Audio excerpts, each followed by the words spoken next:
Well, good afternoon and welcome back to another live iThemes training webinar. My name is Nathan Ingram. I'm the host here at iThemes Training, and I am joined today by Brent Jett. Now, Brent is a photography lover from Plano, Texas, who claims to be responsible for the majority of the cute beagle pictures on Instagram. But more importantly, and the reason he's with us today, is that Brent is the design lead at Beaver Builder. And he's here to talk to us about some of the amazing things that they've been working on for Beaver Builder 2.2. So welcome, Brent, to iThemes Training. We're glad you're with us today. Thanks, Nathan. Thanks for having me. Awesome. Yeah, I've been looking forward to this one for quite a while. Brent and I did a little screen share a few weeks ago, and he showed me some of these incredible new features that are rolling out for Beaver Builder 2.2 in the near future. And I thought we definitely need to share this with our community. You guys are in for a treat. So, Brent, we have quite a selection of people who are online in the chat room with varying degrees of familiarity with Beaver Builder. But I would say the most of them have categorized themselves as 5 or less. So maybe let's take just a minute as we get started today just to give some basic overview of Beaver Builder itself. But before we do that, you're the design lead at Beaver Builder. What do you actually do there? What is your role and what are you responsible for? Yeah, so I have a really cool job. I get to pretty much put my hands on anything design related that we do. So sometimes that entails actually working on the product itself, developing new features, designing what the UI might look like, working through the UX and trying to figure out how that's going to work, the experience is going to work. But it also entails new website stuff for our own website, or doing funny, goofy versions of our Beaver. We get to kind of play with our brand quite a lot. And so I get to kind of span all of that. Sounds like a lot of fun. So for those of you who are just joining us and go to webinar, and we've had several folks just join here, the chat room is live over at ithemes.com/chat. Head over there. That's the best place to get your questions answered. And we're going to do our best today to get our questions answered in context. So as Brent is showing you the different parts of Beaver Builder and some of the new features that are coming, just drop those questions there in at ithemes.com/chat. It's always helpful to me if you preface your question with the word question in all uppercase. That way I'm sure to see it and pull it out. And we will try our best to get that over to Brent as he's talking about those features. If we miss one or if something is not quite in context, we'll save that for the end and have a good time of wrap-up question and answer as we finish. There are no handouts today as this is a live demo, but the replay will be available at the same link where you registered. I've just dropped that link back in the chat room.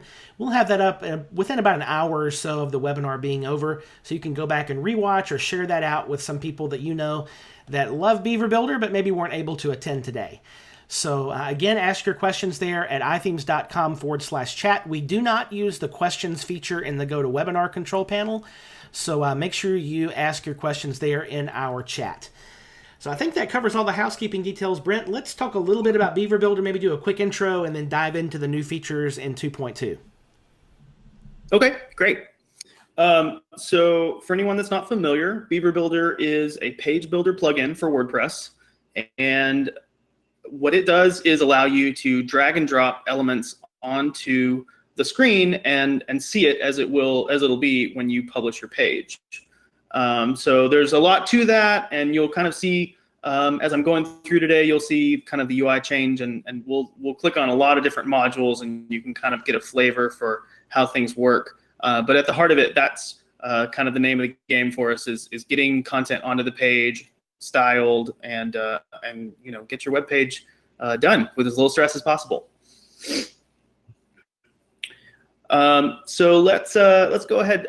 2.2 is an upcoming release for us. It's currently in alpha testing stage. And basically in Beaver Builder 2.2, our focus has been mostly design-related features. And traditionally, we don't put a lot of design stuff in core. We leave a lot of styling kind of stuff for people to still write CSS, and we kind of focus on content. We want to still be lean and fast, but we decided with 2.2 that we really wanted to put some things into the core page builder that would allow you to get more looks out of your designs without having to pop open the CSS panel. So we're gonna just kind of dive in. This is just a live page that I'm playing with here. There's kind of 3 areas that we're gonna look at. We're gonna look at some enhancements to our field UI, some helpers that kind of make it nicer to work with. We have a few new field types that I'll show you that kind of let you dig in deeper on some things that, a few things that sort of existed in a few places. We have a lot more control. And then finally, I'll show you our shape layers feature at the end, okay?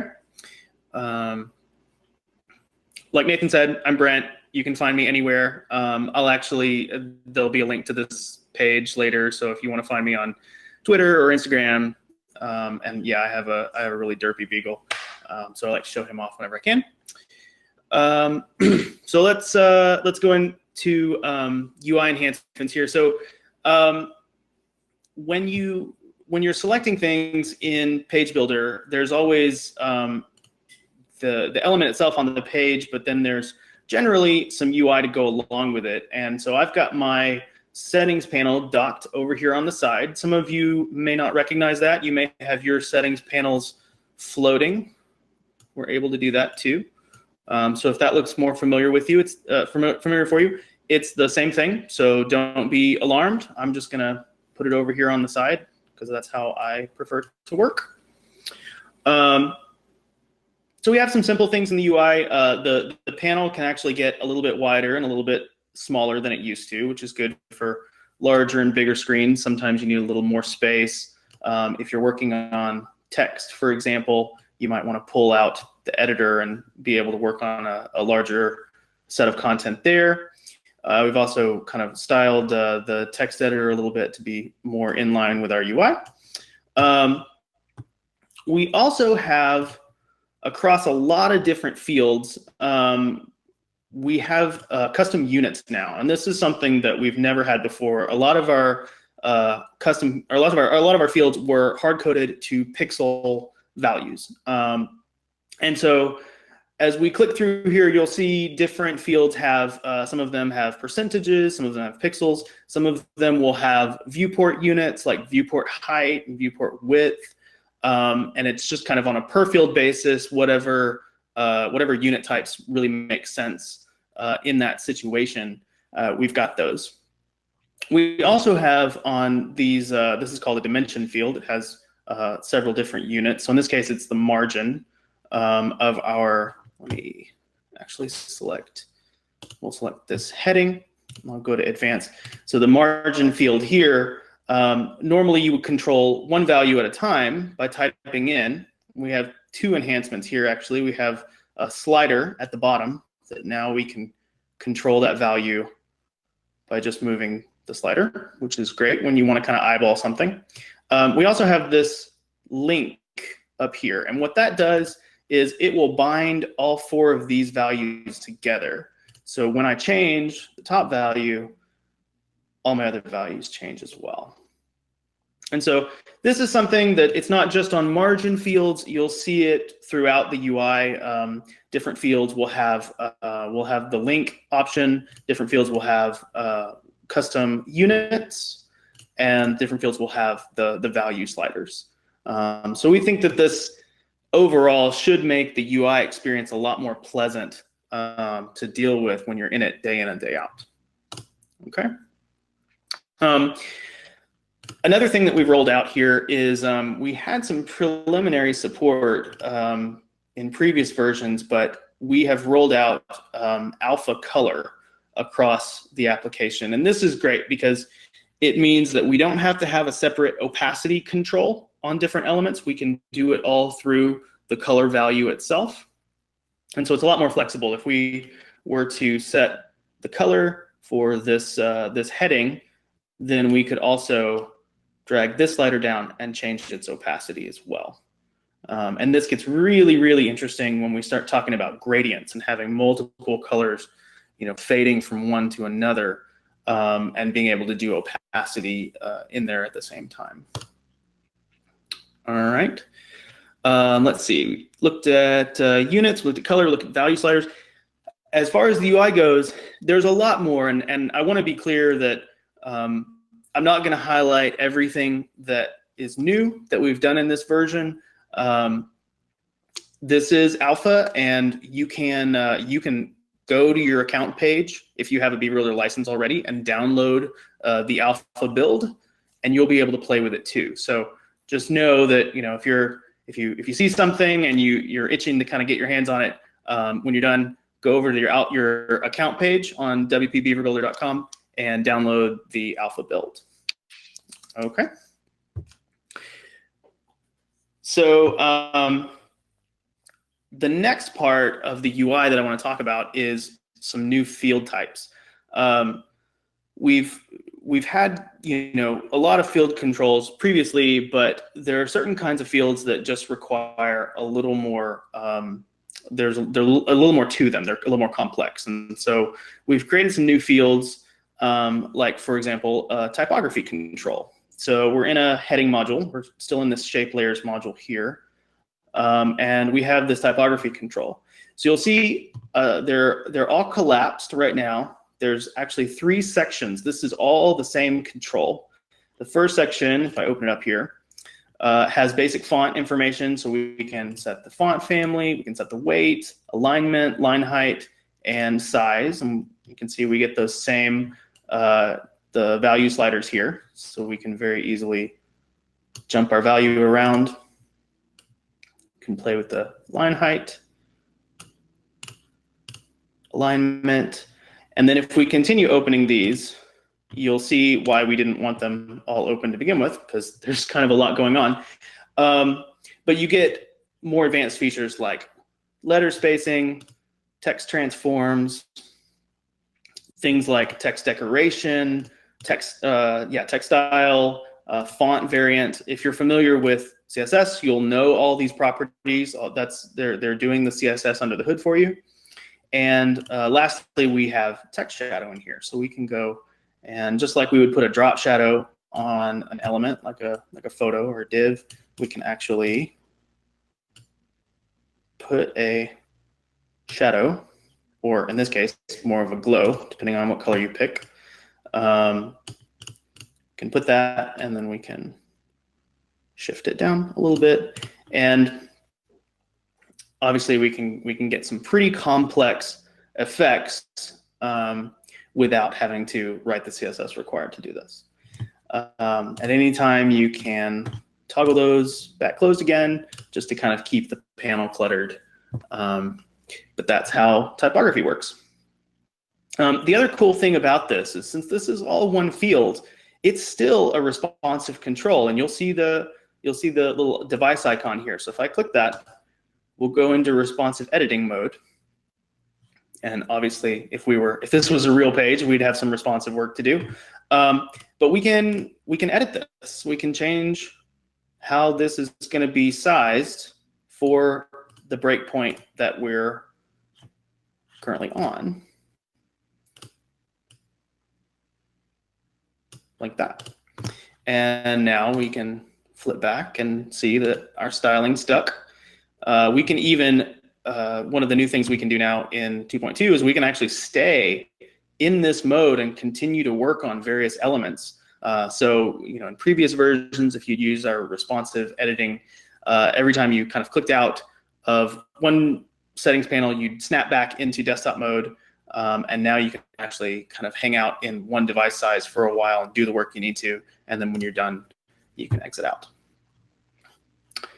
So that is how the typography field works. You'll see similar things with, we have a border and radius field.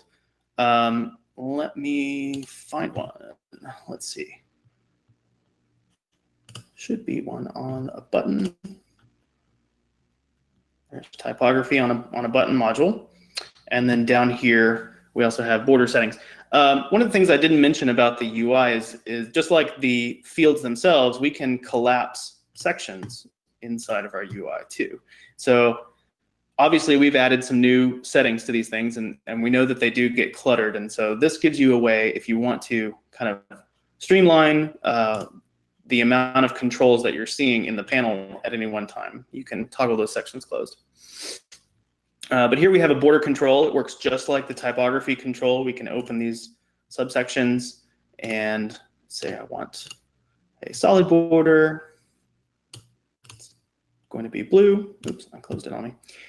And we can drag that up and you can see my borders changing. If you want to get really crazy, we can unbind these and start to change the different values. The browser's not always good at actually making this look nice, but it is something you can do and it's fun to play with.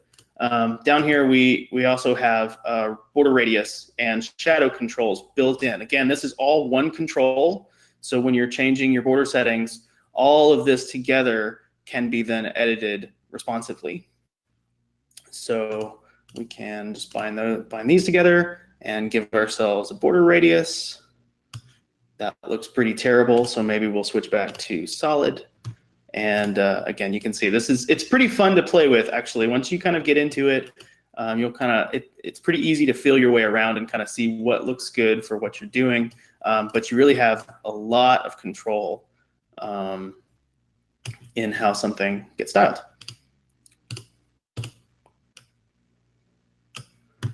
All right, and then the last thing here we have box shadow. So just like the text shadow on the heading module we just did a moment ago, we can apply blur, we can offset it, we can do spread, all the things that if you're used to box shadow in CSS, this is what you can do with it.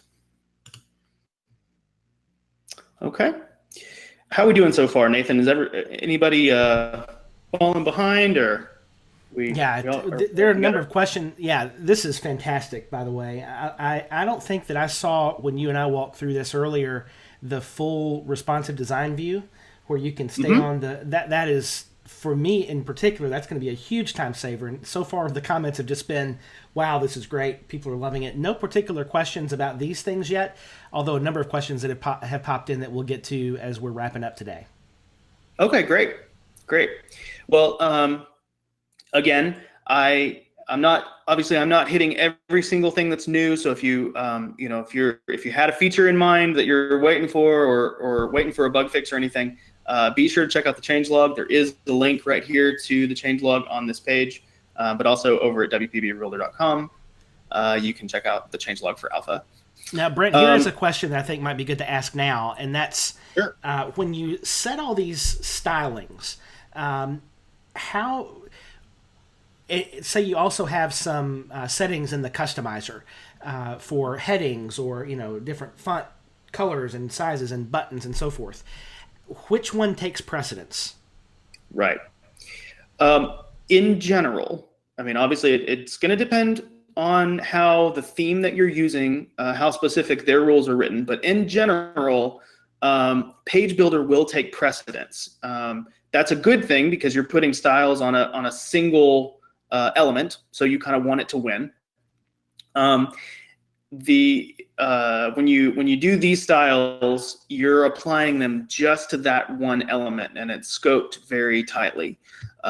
So yes, in general, your customizer settings should act as your foundation layer, and then anything you do on an element by element basis inside of Page Builder should take precedence over that. If you run into issues, that's what our support team's there for. We can help you work out if you have specificity problems with CSS, but in general, that is how you'll see it work. Perfect. Okay. Yeah, let's press on the next section here. Great. One more thing for styling fields I do want to highlight, and I'm just going to kind of jump down into this next row, is we now have a type of background for gradients. And this has been a long time coming for us. Oop, I lost something there. Let me just turn that off. We do still have bugs. Welcome to development. Yeah, it's, by the way, so Brent and I were talking about this before, and I introduced him to the concept we have here on iThemes Training of the affirmation time, and that is when even the expert has a problem and we all get to work it out together. And so we're doing a live demo with an alpha version in a sandbox. So the chances that we might get a little glitch here and there today are higher than normal, wouldn't you say? They're quite high. Yeah. Okay.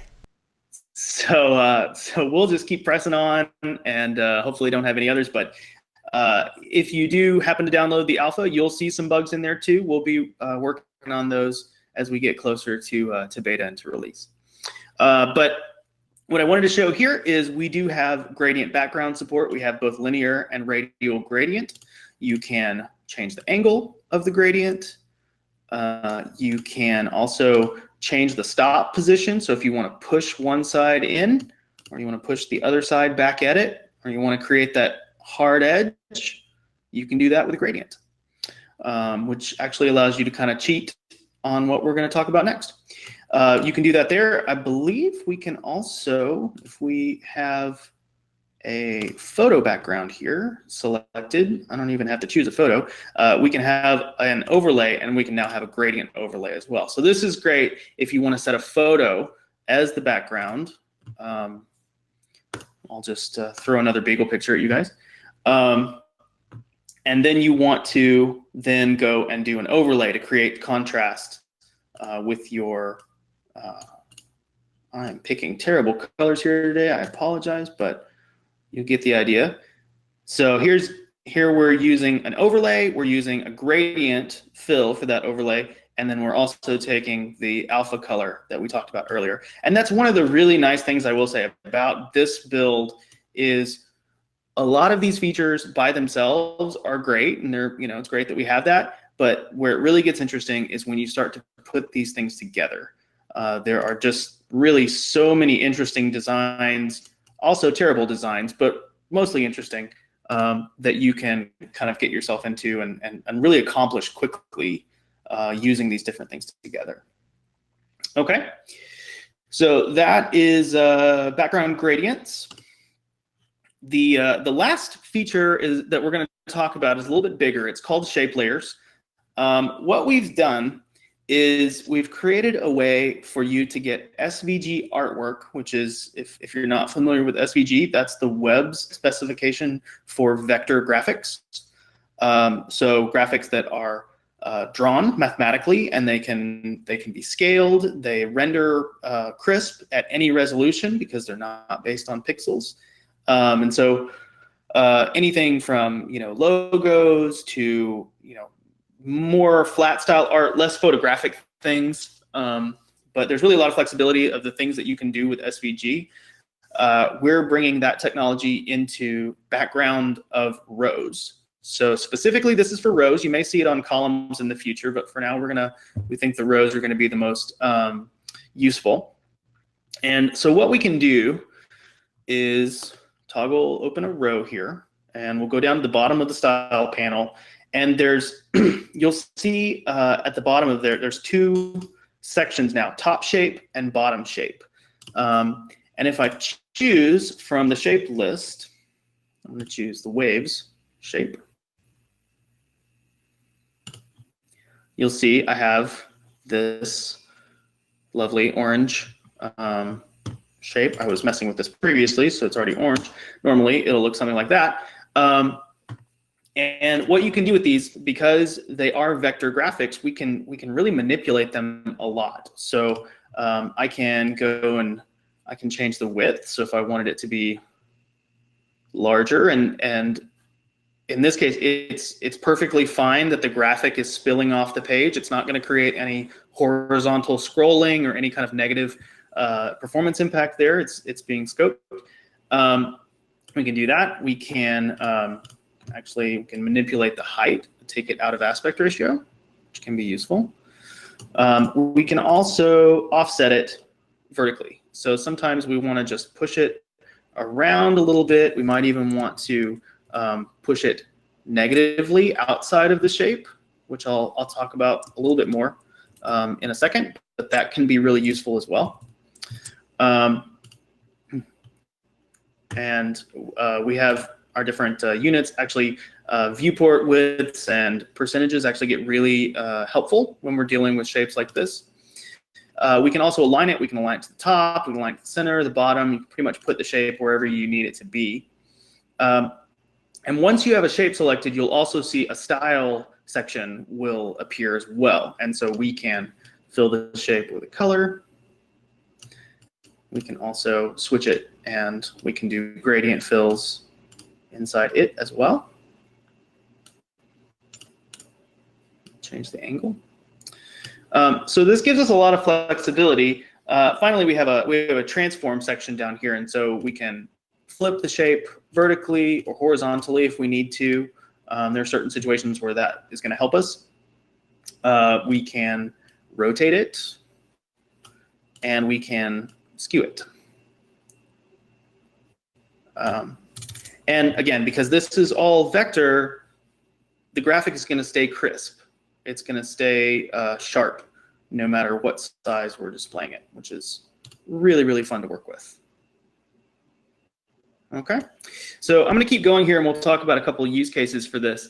But that is just one shape on just one edge. So we also have the bottom edge too. And the thought process here with having a top shape and a bottom shape is that a lot of times what you're trying to do is break out of the boxiness of the site and break out of the web.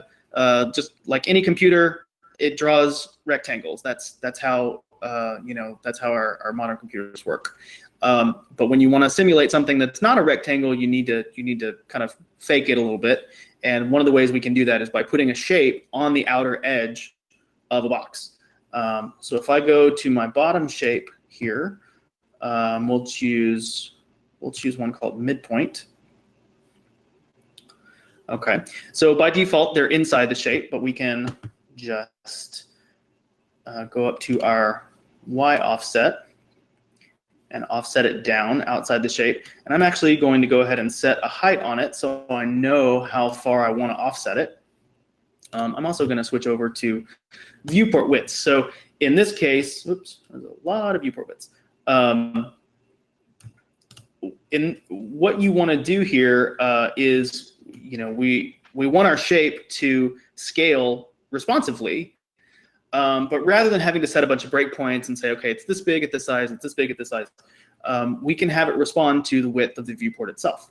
And so if both our height and our Y offset are both viewport widths, then it's gonna scale in proportion, and that's what we want.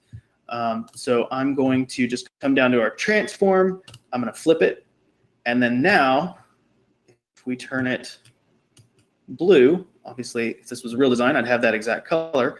But you can see how very easily you can kind of modify the look of a row by either putting a shape inside of that row or putting a shape outside of it and kind of extending the overall appearance so that it's not quite as much of a box. Brent, that's amazing. The vectors that are available for you in the top and bottom shapes, a few questions have come in about that. Jesse wants to know if we can bring in our own vectors for that, or is it just the ones built in currently? You absolutely can bring in your own vectors. So we're going to ship a few in. We've got a few in there. We'll probably have a few more before we finally ship the stable build. There is an API for you to be able to register custom vector SVG artwork into the system, and it'll appear in that menu. We don't have the docs out for that yet. We're shooting to have the docs for that by Alpha 2. But yes, absolutely. If you're if you're a little familiar with using PHP to register things into WordPress, it'll be just like that. It's easier than even creating a new module. So yeah, you'll be able to get your own artwork into it, and that makes it really exciting, I think. Yep, and that answers, Doug, I think your question. Doug, you are correct that you can't upload an SVG directly into WordPress without some tweaks in the functions.php or a custom functions plugin, but this would not go into the media library. This is registered directly into Beaver Builder itself. That's right. And that has some benefits. In all honesty, of course, it would be nice if we could upload an SVG file into the media library and just use it. That would be great. But since we can't, this allows you to give your shape a little bit more flexibility. And one of the things that does that is it's being rendered on the PHP side. So you can actually kind of listen to the data of your, that's coming in and sort of manipulate your shape a little bit. But yes, you'll be able to register the shape. You'll have full control over, if you're familiar with SVG, you'll have full control over the view box. So if you want to register a sprite that has multiple shapes in it and define how that works, all of that is there in our API. So yeah, we'll have docs for that pretty soon. That is pretty amazing. Cool. We got any others? Not pertaining to this, so I think we can push forward. Okay, cool. So you've pretty much seen how it works. I'm going to go through a couple more situations and just kind of try and show how powerful it is. Obviously, again, there's top and bottom shape. So you could do, the same row, like in this case, can have a shape on the top. Could be the same, could be different.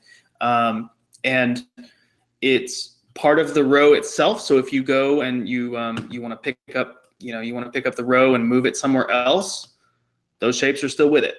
It'll come right back. So that's going to be there. Let me find another situation here. Let's go into this next row, and we'll do a bottom shape. Actually, this one already has one of our shapes applied to it on the bottom. This background that you're seeing here, I don't know if you guys can see it. It's kind of here. Let me just pump up the opacity just in case you guys can't see it. There's a vector in the background here. It's called topography. It's one of the ones that is included. And all I've done is I've applied the shape to the entire row. So it's covering, it's not just on one edge, it's the whole background of this row. And then I've taken the opacity way down and just made it very subtle, which is really nice. You could also, another fun thing to do with shapes like this is actually to put gradients on them. So we could come in here and do kind of a funky, I don't know why I keep ending up on red and blue, but I do. We can put kind of a funky gradient on there. And so maybe there's an area where you want to highlight something, you want to use the background to kind of draw the eye over to one place. You could grab one of your colors and take the opacity way down and just kind of have that fade in. So yeah, again, when you kind of going back to the custom artwork question, you'll be able to tag your SVG code in such a way that it responds to these controls. So if you can certainly put in full color SVG artwork that already kind of has all of its colors. It could be multi-layered. It can it can be really, really complex art. Anything you can do in SVG pretty much. But if you are registering simple shapes like these, where they are just flat, single color, single path designs, you can tag them with a class, and they'll immediately respond to our controls as well. And so you'll get all of the color and gradient control on your custom artwork for free. All right, let's just see. I'm going to jump through a couple more of these. We have one called spots that, again, I've messed with the height, but you can see kind of what that looks like. And a lot of these, when you first turn them on, they can be a little bit obnoxious, but if when you start playing with the colors, a lot of times, because it is background art, subtle is going to be better. And so when you start messing with the colors and the opacity, you can usually find something that's enhancing your design and not taking away from it. Let's see here. We also have one called triangle, which is a big triangle. I know I surprised you guys with that one. Midpoint is a triangle as well. You guys saw waves earlier. Let's just flip that over. And you can kind of see here, this is one of the fun things you get into is when you have a shape from the previous row set on the, overlapping the edge of the border. So here we have this midpoint shape, and it's coming from this blue row above. And then we have a shape from the row after it. And so they start to interact, and you can do some interesting things with that by using kind of negative space. Sometimes it's helpful to actually make a shape white and kind of, or whatever your the opposite row's color is, and so you can kind of mask something in with it. But here we have the wave shape is just sitting underneath. Oh, where did I lose it?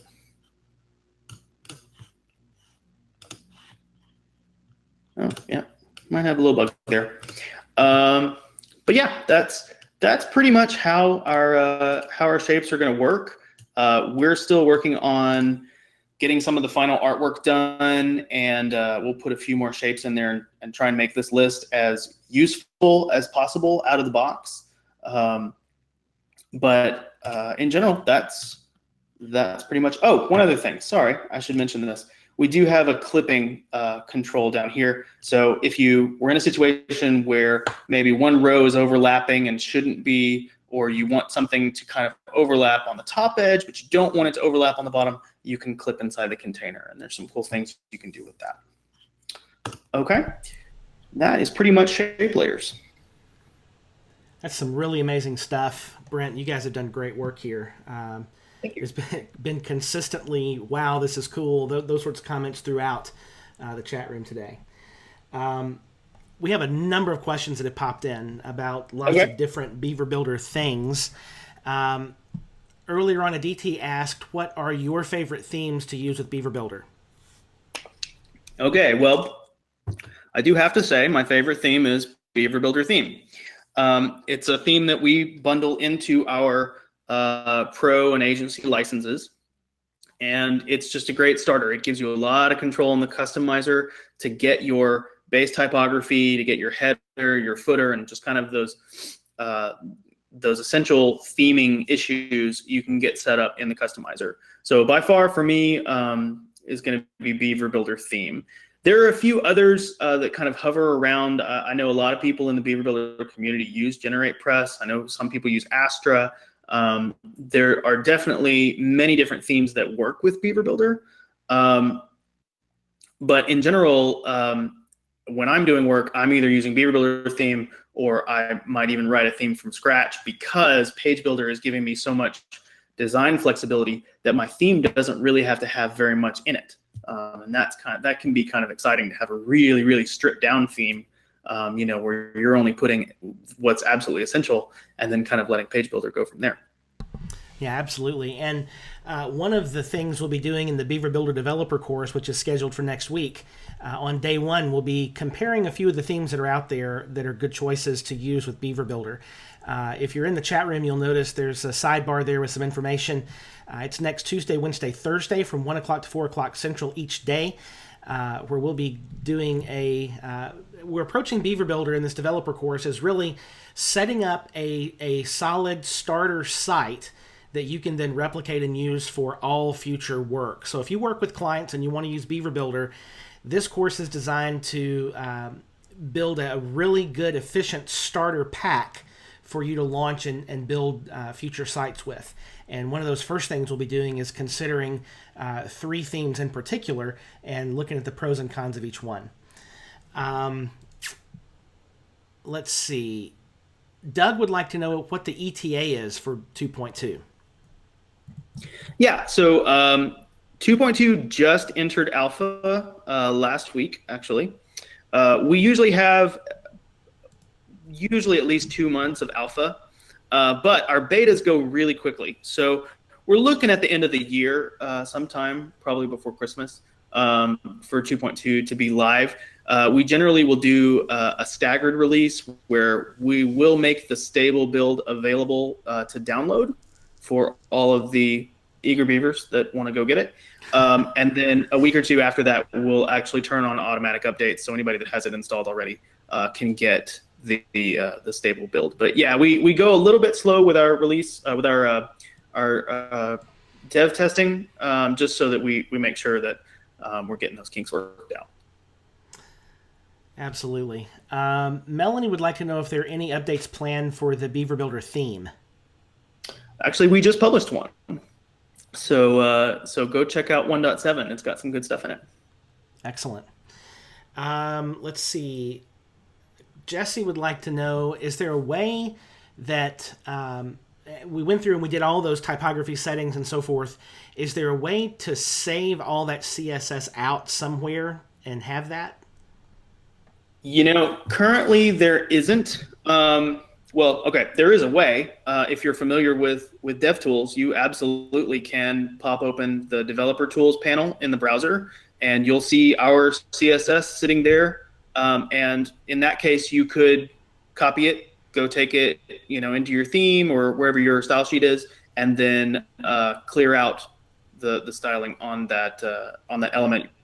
That's a little bit intensive as far as it's a little bit cumbersome to do that.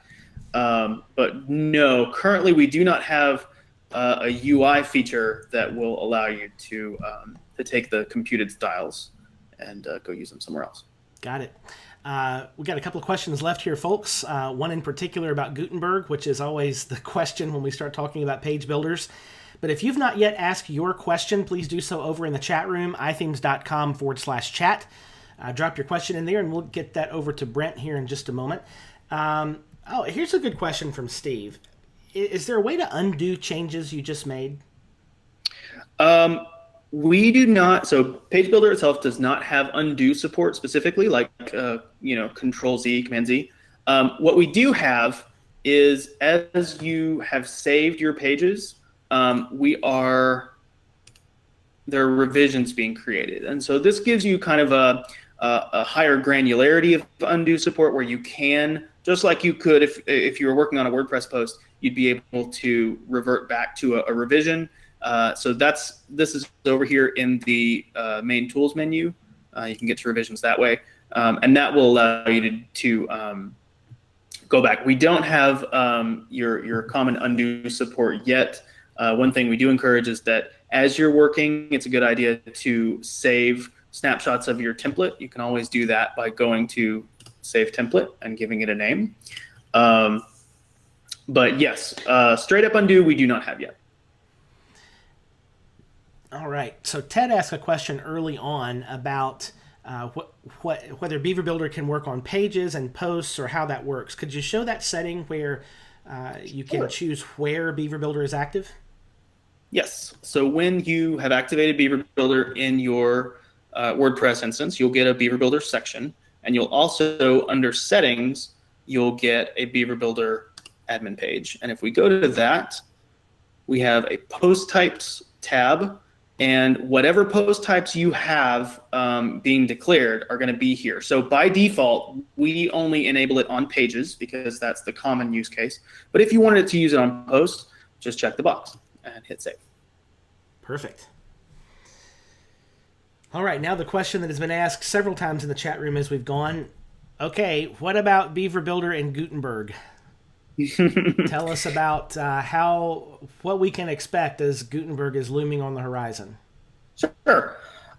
We've actually already built in support for Gutenberg, in that if you have existing Beaver Builder pages and you install Gutenberg on your WordPress instance, it won't break. What you'll see when you go into a page is you'll see the Gutenberg interface, but where the blocks are, you'll see our block.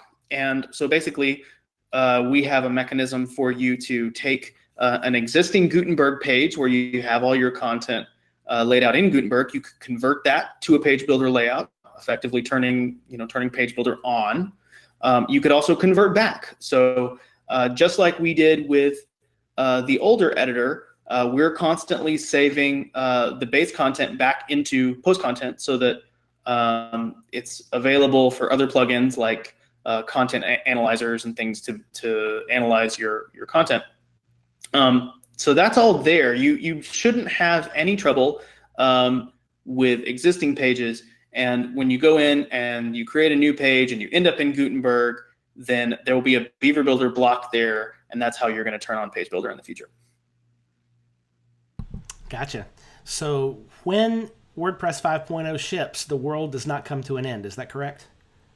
That's our plan. We can't speak for 5.0, but we're going to make sure that Beaver Builder is rock solid when that happens.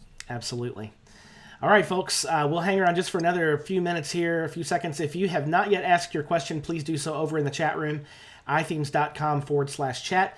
Brent, I am blown away once again by what's happening in 2.2 and all the really neat features that are just around the corner. And you said roughly, by the end of the year at some point, is that right? Yes. Yeah, so it should be coming up here in the next few months. You'll be able to see that. But even today, if you have a Beaver Builder license, you can log into your members area and download the alpha and just play around with that on a test site and try out some of the new features that Brent has shown us today. Let's see. I think Yes, that please use the test site. Absolutely. Sorry. No, I think that wraps up all our questions. I think we've answered everybody, and it's been a really great demonstration. I would like once again to point your attention over to the Beaver Builder Developer course, again coming up next week, and be 3 full days of really good instruction, all about creating a starter package to build client sites using Beaver Builder. We'll be installing WordPress and doing some tweaking of a WP config file, all the way up to building, considering different theme files, themes for our Beaver Builder, as well as building a custom functions plugin. The second day, we'll be looking at actually building out that starter site. We'll be using Beaver Themer heavily to create header and footer structures and custom 404 pages, search results pages, and so forth. We'll also be talking a little bit about a strategy for dealing with Gutenberg if you're working with clients on that day. And then on the last day, we'll be working on a checklist for taking that starter site and actually using it to build out future websites for clients from that starter package. And then we'll be doing some more stuff with Beaver Themer's conditional logic, which is absolutely amazing, to display some custom post types, and doing a full launch process with that site that we'll be building. So lots of good stuff coming up in the Beaver Builder developer course. If you're an iThemes Toolkit member, that is free along with your membership. Otherwise, it is a $199 ticket for those 3 days. You get access to the replays as well if you're not able to attend live. We'll have the replays of that course up, Dandy, with the question in the chat. Usually the evening after after we finish up. So we should have the replays up day by day. It doesn't take us too long to get those posted. So I believe that is it. Brent, any last words to leave with the audience here as we're wrapping up? Not really. I encourage you guys to go and try out the alpha. There is a feedback button right up here at the top, so you can give us your feedback and let us know what you think. But also we have our Facebook group and our Slack group are both great places to post questions and interact with our community. So yeah. Excellent. Well, Brent, thanks for taking the last 50 minutes or so and walking us through all these features. Really appreciate your time today, and thank all of you for being with us as well. This has been just a great dive under the hood of all that is coming in Beaver Builder 2.2. So thanks again for hanging out with us today. My name is Nathan Ingram, and for Brent Jett, thanks for being with us here on iThemes Training, where we go further together.